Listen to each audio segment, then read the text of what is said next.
Chernogoriya. Ko'pchilik bilmaydigan, lekin yevroda oylik beradigan davlat. Ish bor, yevro bor, lekin xatolar ham bor. Bugun sizga bosqichma-bosqich, qayerda joylashgan, kimlarga viza kerak, qaysi ish saytlari ishonchli, real oylik qancha va eng xavfli xatolar qaysi, hammasini aniq va ochiq aytaman. Oxirigacha ko'ring, chunki oxirida eng muhim ogohlantirish bo'ladi. Chernogoriya qayerda va qanday davlat? Joylashuvi: Balkan yarimorolida, Adriatika dengizi bo'yida, Serbiya, Bosniya, Albaniya, Xorvatiya bilan chegaradosh. Poytaxt: Podgoritsa. Mashhur shaharlar: Budva, Kotor, Bar.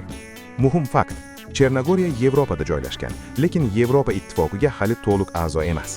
Shunga qaramang, valyuta yevro.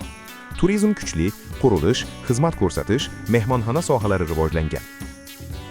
Viza va kirish masalasi.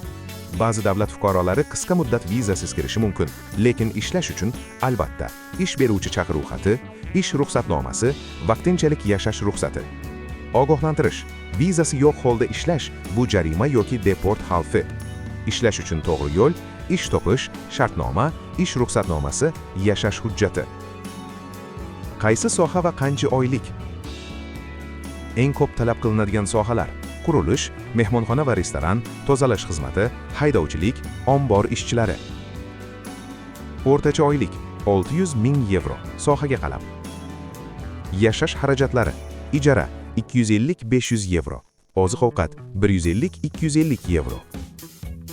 Xulosa: pul qolishi mumkin, lekin rejasiz borsangiz qiynalasiz. Ish saytlari aniq havolalar bilan. Rasmiy va ishonchli platformalar. zzg.me Chernogoriya davlat bandlik xizmati. posava.co.me zaposle.me linkedin.com indeed.com. Tavsiyalar: hech qachon oldindan katta pul bermang. Shartnoma ko'rmasdan ketmang. Telegram ish guruhlariga ishonib qolmang. Eng katta xatolar: til bilmasdan borish, ishsiz borish, hujjatsiz ishlash, oylik 2000 yevro kabi yolg'on va'dalarga ishonish, xarajatni hisoblamaslik. Eng xavfli xato: oldindan to'liq pul to'lab, tekshirmasdan agentlikka ishonish. Haqiqat va real strategiya. To'g'ri strategiya: avval masofadan ish qidirish, hujjatni tayyorlash, tilni minimum darajada o'rganish, yashash joyini oldindan aniqlash, kamida 1000 yevro zaxira bilan borish. Bu davlat tez boyitmaydi, lekin tartibli odamga imkon beradi. Agar siz bosqichma-bosqich yondashsangiz, ishlash mumkin.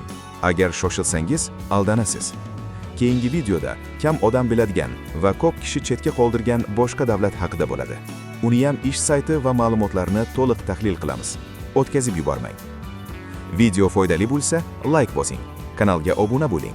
Keyingi qismda sizda yana kutaman.